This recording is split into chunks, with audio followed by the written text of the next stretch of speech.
Hayat Tahrir al-Sham, or HTS, went from a jihadist movement once aligned to al-Qaeda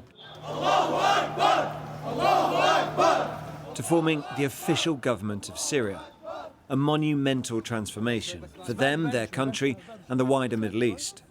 But potentially too for British people who went to Syria and who were stripped of their citizenship as a result, on the grounds of national security.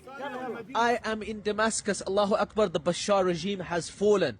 Tauqir Sharif, better known as Tox, went to Syria in 2012 as an aid worker. As you can see, there's even still lots of artillery that has been captured. He was accused of being part of a group affiliated with al-Qaeda, which he denies, and the then Home Secretary deprived him of his British citizenship in 2017. As of now, I am deprived of my UK citizenship, but I'm not a convicted terrorist.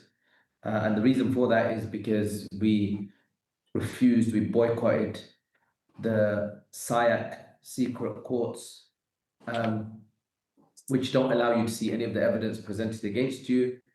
And one of the things that I always called for was, look, put me in front of a jury, let's have an open hearing. It's very humbling to be here. HTS is still a proscribed terrorist organisation, but the British government has established relations with it. The Foreign Secretary travelled to Damascus to meet the jihadist turned president, the man who swapped his nom de guerre of al-Jalani for Ahmed al-Sharaa. If the British government takes HTS off the terror list, what does that mean for those who lost their citizenship after being accused of being part of it? We're talking about a significant number of people. According to the Joint Committee on Human Rights, the UK uses deprivation of citizenship orders more than almost any country in the world. The peak was in 2017, at the height of Islamic State in Syria, when scores of people left the UK for that country. And because people cannot be made entirely stateless and need a second nationality, there are worries of racism. Countries like Pakistan and Bangladesh offer dual nationality where other nations don't. We made a Freedom of Information request to the Home Office to ask for a breakdown of figures by nationality, but were twice refused on national security grounds. That makes the whole thing a bit opaque. The Home Secretary has tremendous power to remove people's citizenship, and it's hard for people to appeal that. The independent reviewer of terrorism legislation thinks things should be clearer.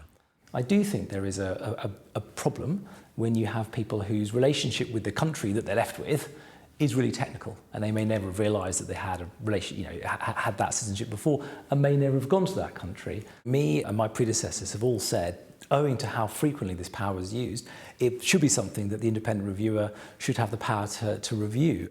Even if the government does remove HTS from the terror list, it wouldn't automatically invalidate decisions to deprive people of their citizenship. Decisions that have been made years ago in the interest of the British public have to remain. We can't sort of go through previous cases, nitpicking through it, wasting time and money. For those that have a secondary citizenship, and those who do fall under the category of being able to have their British citizenship removed, then I think that is an entirely appropriate thing to do when we consider the dreadful risk that they pose to the public.